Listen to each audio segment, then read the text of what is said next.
Hey folks, I'm Clayton Collins, CEO at HousingWire and your host for the Housing News Podcast. And as we close out 2023 and prepare for next year, we're taking a moment at HousingWire to look back at some of the amazing content and interviews that we hosted here on the Housing News Podcast. In today's episode of Housing News, we're going to feature 7 of our most prominent and popular podcast episodes from the year. We've gone back and pulled out specific clips and segments from these interviews that we hope adds value to you as you prepare your strategies for origination and servicing or leadership and corporate strategy for 2024. These segments focus in on 3 core areas: industry learnings on servicing and origination tactics, leadership and corporate strategy, and finally, housing market data and intelligence. The 7 executives that we're going to spotlight in this episode include Bray, the CEO of Mr. Cooper Group; Lee Smith, president of mortgage at Flagstar; Dave Lykken, the founder and president of Transformational Mortgage Solutions; Marina Walsh, VP of Industry Analysis at the Mortgage Bankers Association; Chris Mayer, the CEO of Longbridge Financial and a professor at Columbia Business School; Brian Hale, the CEO of Mortgage Advisory Partners; and Jay Promisco, Chief Production Officer of Sierra Pacific Mortgage. I really hope you find these interview clips as impactful as I have, and take this knowledge that we're going to share with you today to have a more impactful 2024. All right, let's get started. The first executive that we're going to spotlight in this special feature is Bray. The episode was called A Path to Building a $1 Trillion Mortgage Servicing Rights Business. In the segment that we're going to spotlight from Jay really focuses on servicing and origination strategies for independent mortgage banks and how depository banks are thinking about originations and servicing portfolios in 2023 and beyond. One of my favorite lines of this episode was talking about the recurring revenue of the mortgage business, and you'll get a glimpse into what Jay's thinking about that in this clip. Let's jump in. So there's 2 industry trends that we've been watching. So over the last several years, we saw independent mortgage banks start to build their servicing portfolios when origination volumes were growing quickly. And in the last year, we started to see them release some of those servicing volumes as they've been hunting for cash flow or whatever the reason may be. And I imagine that's part of that $4 trillion that you kind of forecast will come to market in the next few years. How do you think about IMB's appetite to retain or release servicing, or any insight you can provide into the decision-making process of a mortgage bank leader on when they retain and when they sell? Yeah, I think you probably hit the nail on the head. I think ultimately it comes down to economics, right? When you're in this type of environment where your origination margins are very thin, in some cases, you're not profitable at all, and you're certainly not cash flow positive. I think that drives the IMBs to look to sell the servicing, right? It's just the fundamental economics of the business are really driving that behavior.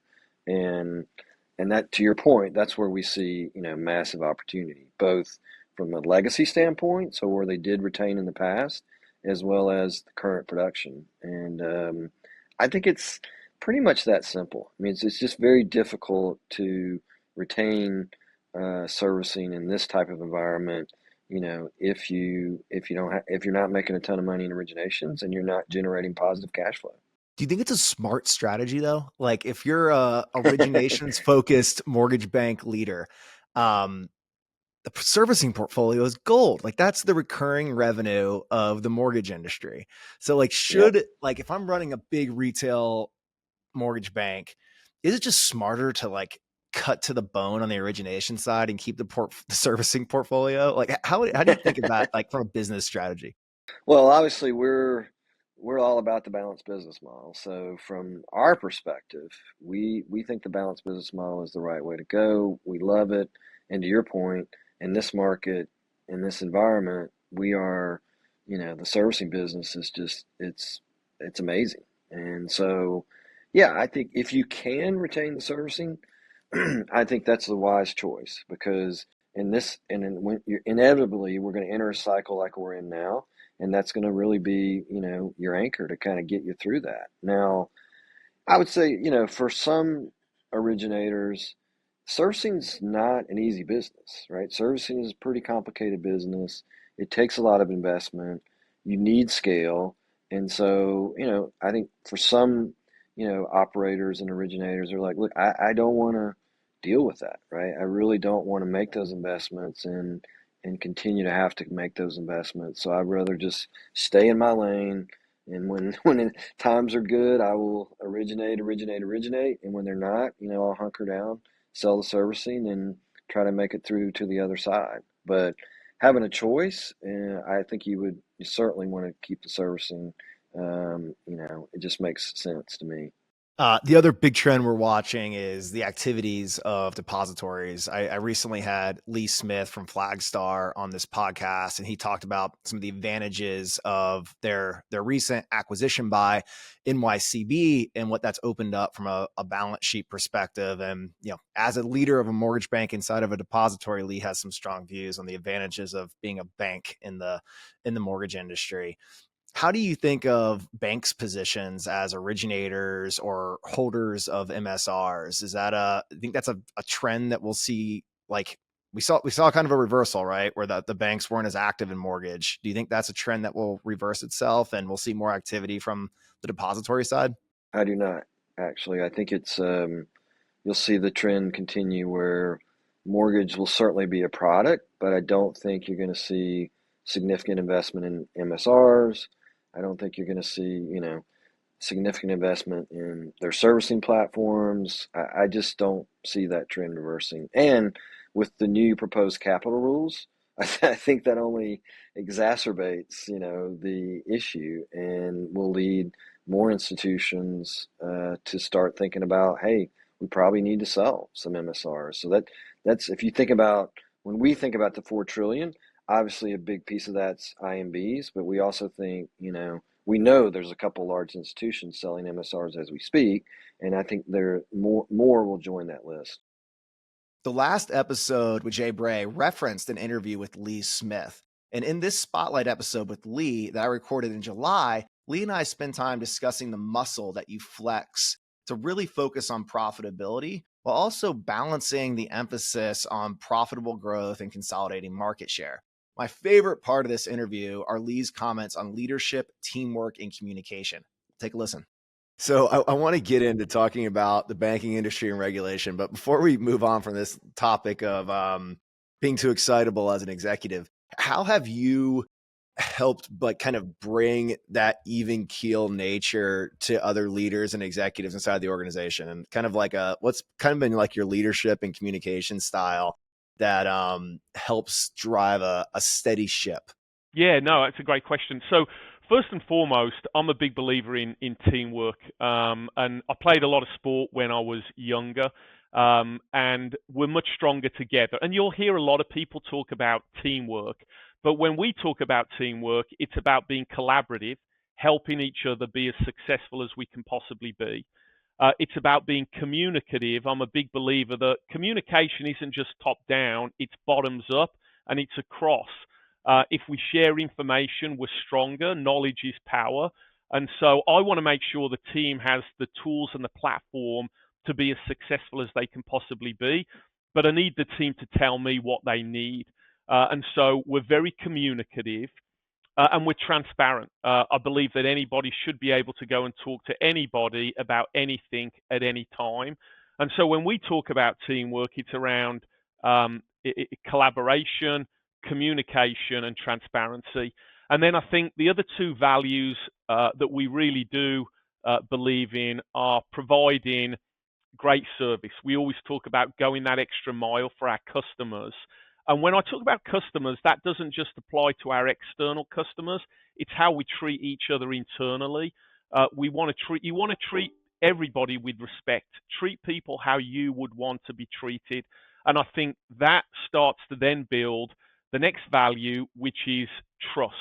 I'm a big believer that it doesn't matter whether it's a personal or a business relationship. If you don't have trust, you don't have anything. And then finally, we believe in accountability. We want to empower our people to make decisions. We're not micromanagers.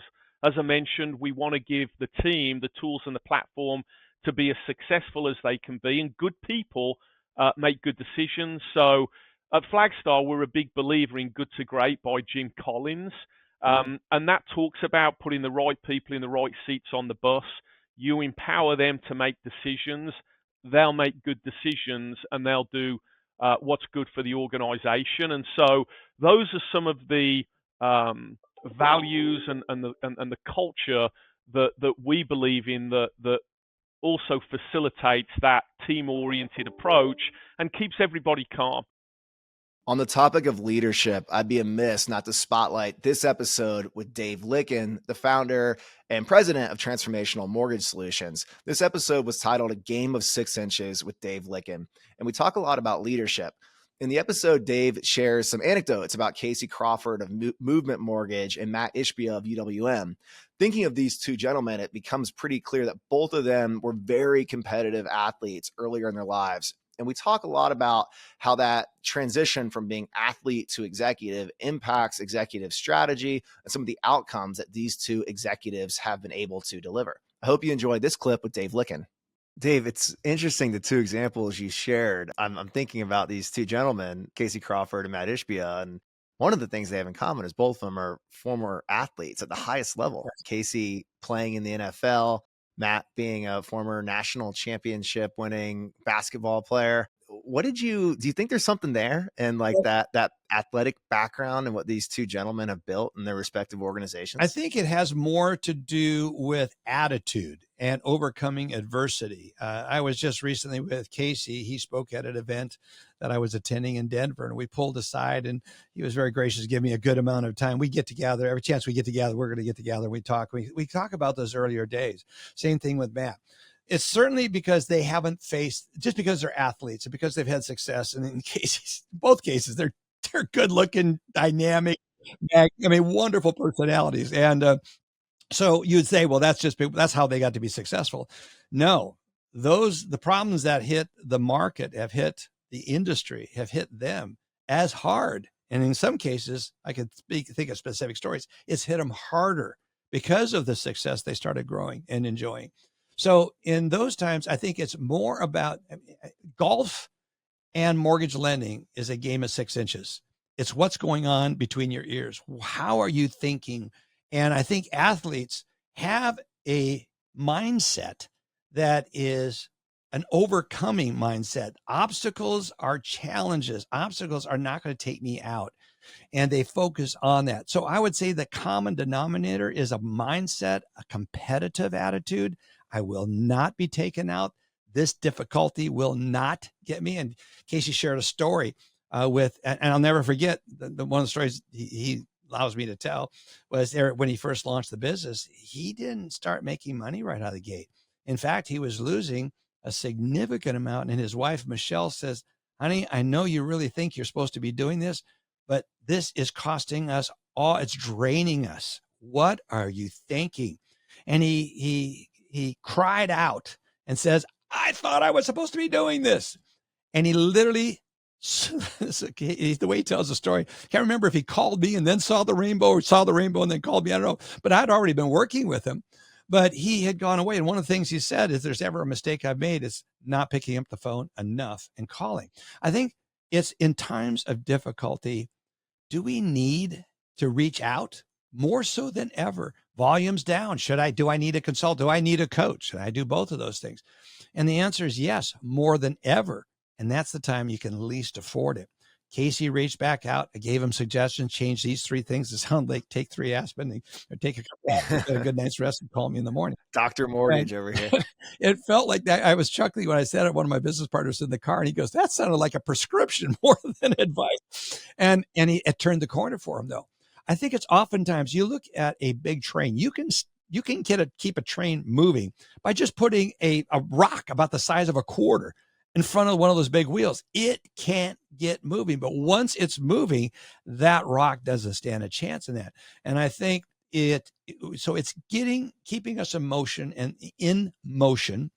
and eliminating emotion at times. Although I think it's so important that we be emoted. I think having good emotions is healthy. It inspires and lifts our organizations.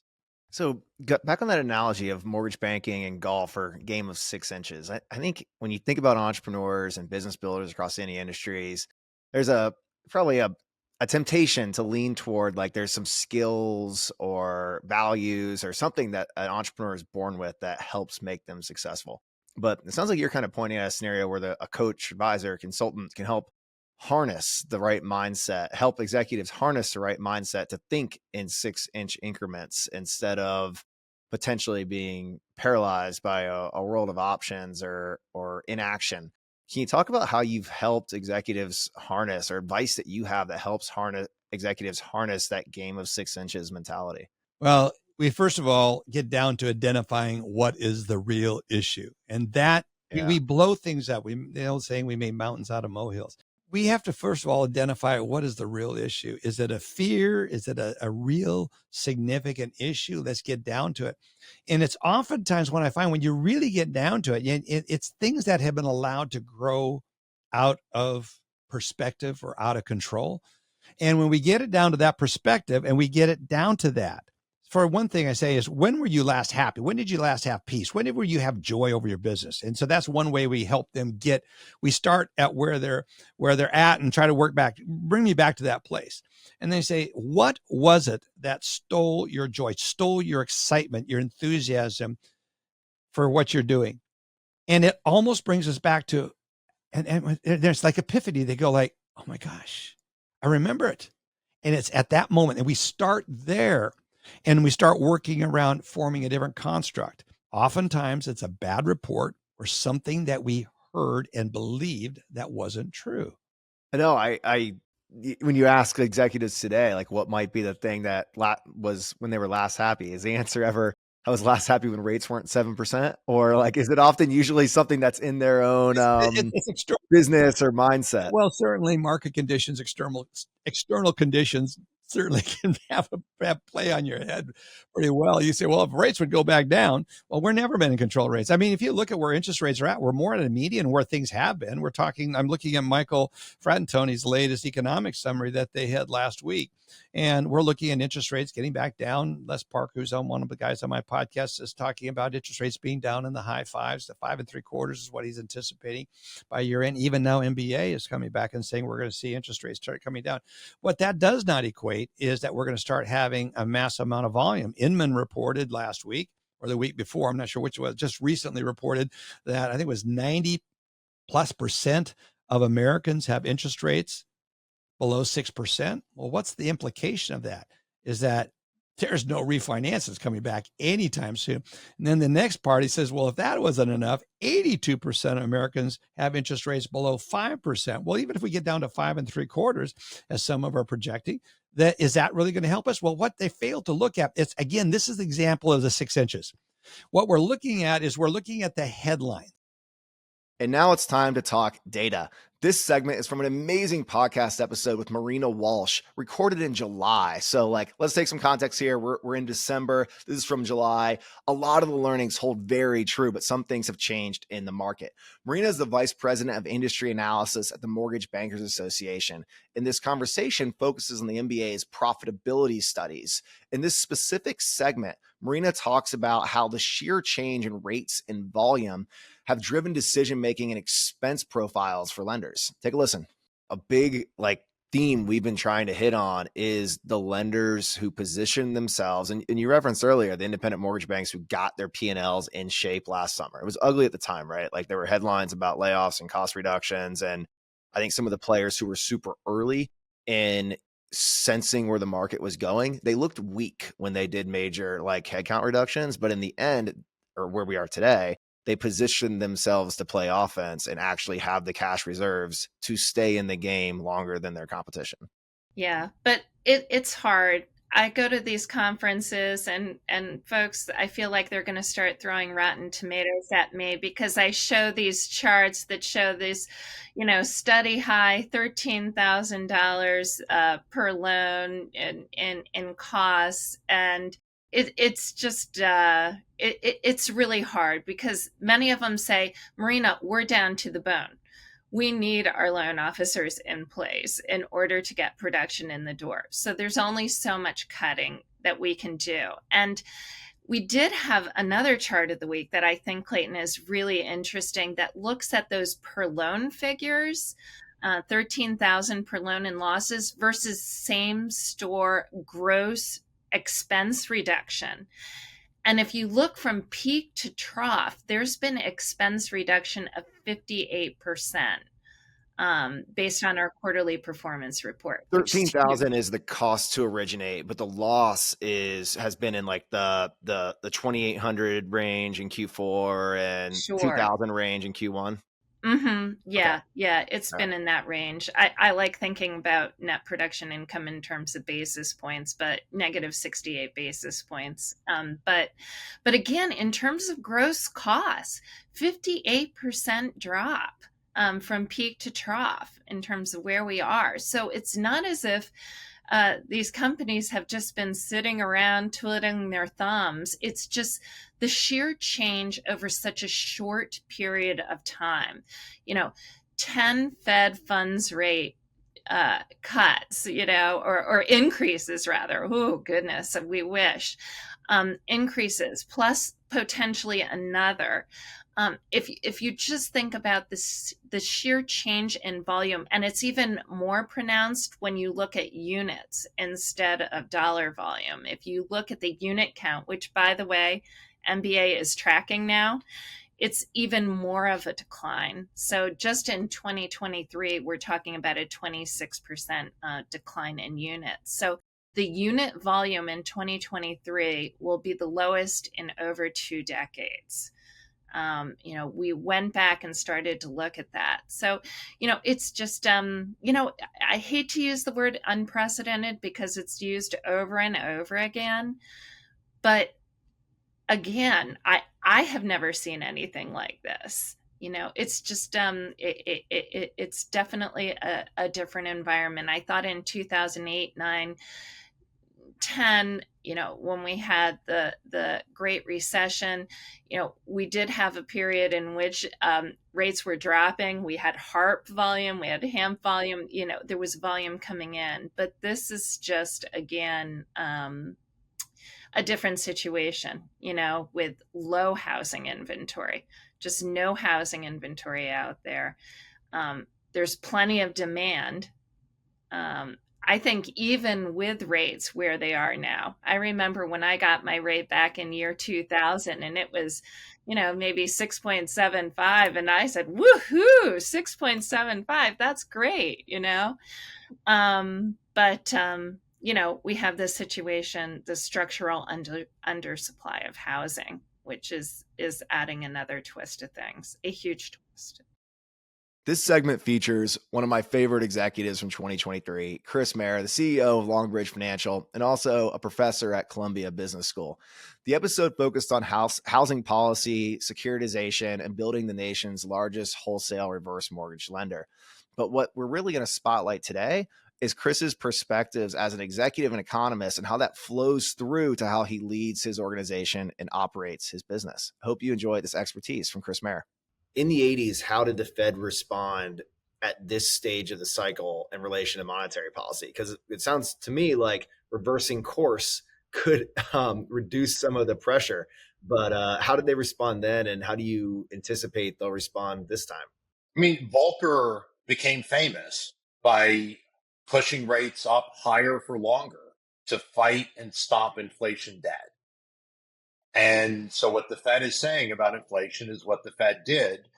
There were 30 years of Fed chairs going back before him that kept talking about inflation, but didn't take the steps necessary. And base inflation just kept rising a little bit all the time.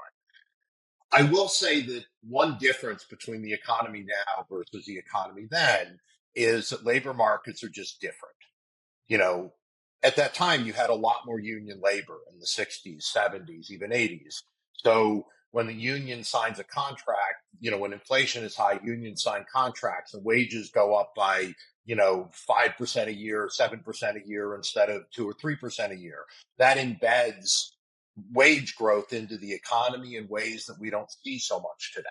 So I do think the idea of getting embedded inflation and expectations hasn't really happened. There's not lots of data to see that people are, demanding huge wage increases that are going to last for years. So I do think inflation is easier to get rid of in the labor market relative to that time.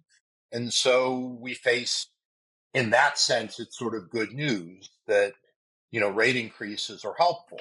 The challenge is that we're seeing, fiscal policy that was extremely, loose. And we had, trillions of dollars of checks written to consumers post COVID. That combined with low mortgage rates for households and other things means that people really have a lot of money. There's a lot of people with a lot of money, and strong consumer spending has kept up, which has made it hard to slow the economy, which is the challenge the Fed is having in terms of trying to slow inflation. Plus, you've got a war going on in, Russia, and Ukraine, and, other headwinds that are real headwinds. So it's a different environment, but I think the channel of the financial sector is something that we just should be continuing to watch. And it may be the case in an odd way that seeing the economy slow more than we expect would actually be good news, because it would put less pressure on inflation. It would allow interest rates to fall, and that would take some of the pressure out of the financial system. You can see scenarios which are not like the world just collapses, et cetera. So I'm not just saying, oh my God, the world's going to end. But there are scenarios that get pretty bad in the financial sector. And in a way, there are scenarios in which inflation stays high and the economy doesn't slow, because those are scenarios where rates continue to stay high or even have to go higher.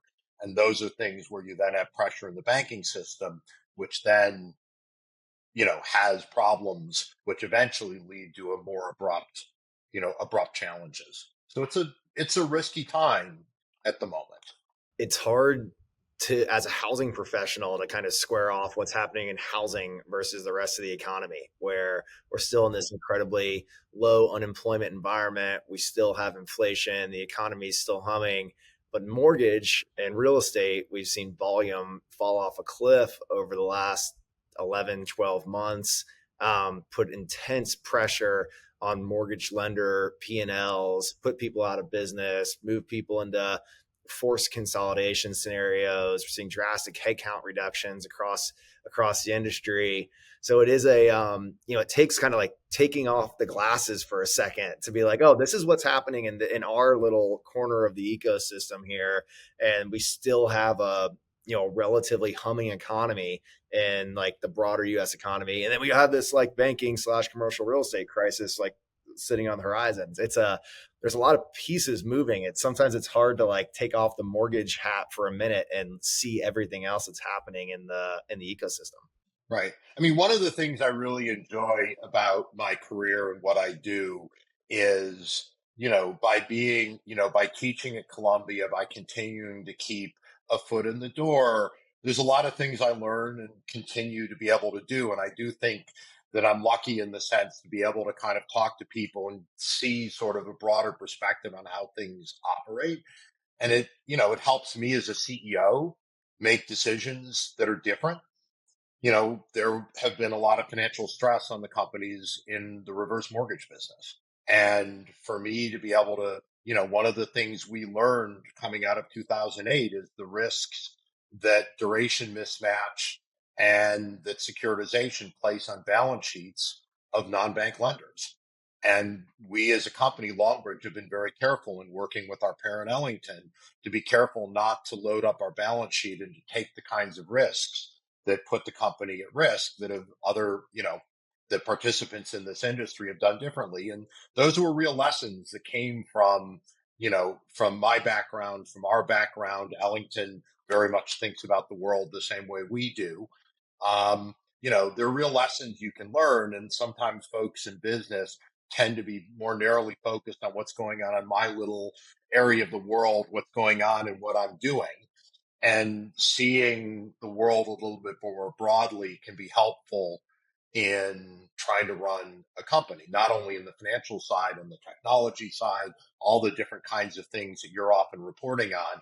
And so, HousingWire kind of looking across the larger, real estate universe, I think gives people who are readers the opportunity to see a broader perspective on the world. And it's one that I value personally in my day-to-day job. You have to dig into the weeds, but at the same time, seeing the forest for the trees is very helpful in seeing what's going on, in the world. Staying on the topic of leadership and corporate strategy, this next guest brings a whole career of experience leading mortgage banks to the conversation. Today, Brian Hale serves as the CEO of Mortgage Advisory Partners. And in this entire episode, we talked about M&A, executive mindset, and plans for 2024. But this clip from the venerable Brian Hale focuses on a great analogy, talking about not going extinct. I hope you enjoyed this segment with Brian Hale. So we haven't productized this, but I sat down with Originator a few months ago and had our Altos team pull the top agents in 2 zip codes where this Originator does a majority of his business. Yes. And did that Originator know any of them? Not in the top 50. Yeah. And like it was the lead referral sources. I think your rearview mirror analogy was spot on. Well, Cindy sent me 14 deals in the last 2 years. Yes. Cindy's the 99th. Or I've been doing business with this person for 15 years. Yep. And Cindy's retiring. Yeah. And she hasn't done anything this year. And if you keep sending, because it's really hard now. Yep. If you keep calling on her, you're going to do the exact same production Cindy did in 2023. And that was 0. Right. And so I think I love this example because it's giving me business ideas. I think there's something we can productize here. Yeah, no doubt about it. Look, and I use this metaphor of T-Rex a lot in some of my conversations. If you look at T-Rex when they roamed the earth for 300 million years, they were the top of the food chain. Right. So think of them as the number 1 market share, right? Yep. And they didn't get a lot of grief. They went around, they went whatever they wanted to do. They ate others, they made little T-Rexes and moved on, right? That was their life. Not a bad life for the T-Rexes. Pretty good year. For 300 million years, they dominated the world. Have you seen one lately? The answer is no, of course, because they went extinct. Why did they go extinct? Most paleontologists will tell you they went extinct because some existential event happened in the world that killed off the leaves and the vegetation that the animals that T-Rex used to eat fed on. Those animals died off. T-Rex starved to death. Unfortunately, T-Rex had a brain the size of a walnut and could not adapt to their changing environment. Sound familiar?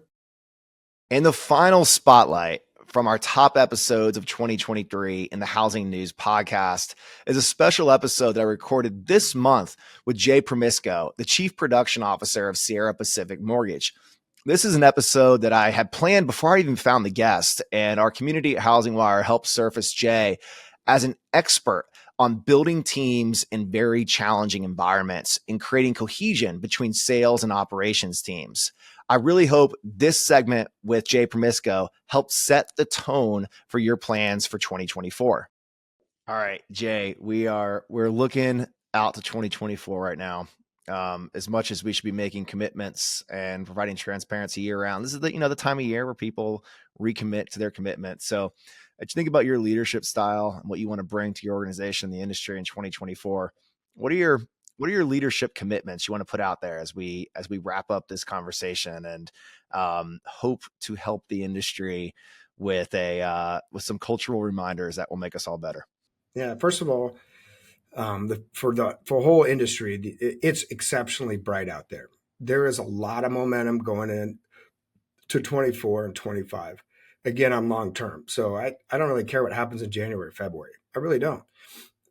That's already in the cards. We have no control over those things. But what I do have control over is what the rest of 24 and 25, 26 look like. I said at HousingWire, I've already made it through this thing. So I think we're in the bottom of the 8th, maybe the 9th inning of this cycle. And I'm still standing. And the company's still around. And we're going to be a force to reckon with for over the next couple of years. Some companies, again, they didn't make the decisions they should have early enough. And they're kind of freaking out. They're going to miss the next wave. And that's okay with me. I say this a lot. I love this industry a lot. More than anything besides my family. It's the requirement for success in this industry is to be exceptional at your job. We've seen that when the boom times happen, people come out of, your Uber drivers doing loans. These aren't professionals. The people that made it through the last 24 months are the true professionals in this industry. They found a way to make it work. They work harder than anybody in the industry, and they're going to be exceptionally rewarded as we move into the next couple of years. And so, the industry needed a cleansing, so to speak. I think that happened. If you look at the NMLS registries, there's a whole bunch of loan officers not renewing. They're going to go do something else, and that's great for the people that are going to stick around. You look at the real estate industry, the yoga teacher probably can't sell real estate this year. So who's going to be left? The people that are actually really, really good at their jobs. And so the real estate industry is going to be more professional the next couple of years. The mortgage business is going to be more professional the next couple of years. More people will be doing the right things. And the right thing is back, I talked about at the beginning. What do we do for a living? We are in charge of the largest financial transaction of somebody's life. You got to do it exceptionally well. They deserve it. We owe it to them to do this thing right. And so, frankly, I tell my team, the future is really, really bright this next couple of years, right? That the hard stuff is over. We've been through hard. Now it's time to go, reap what we sowed, all the framework we put in place the last couple of years.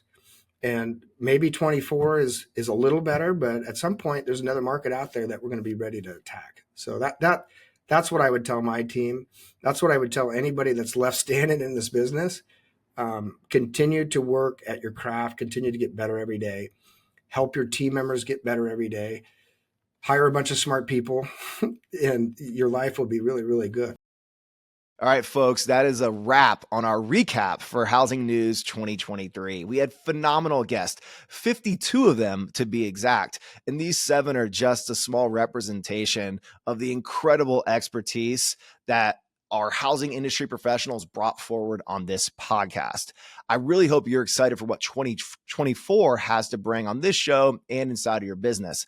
Next week, I have the final guest and the final episode of the year. It's going to be someone near and dear to the HousingWire community, and you're really going to love this content and love her perspectives. And I'll also tease out to you right now that episode next week is going to be kind of the end of an era. So stay tuned. I hope you love the episode with our guests next week and pay attention because we have some announcements to come. Folks, thank you for tuning in 2023.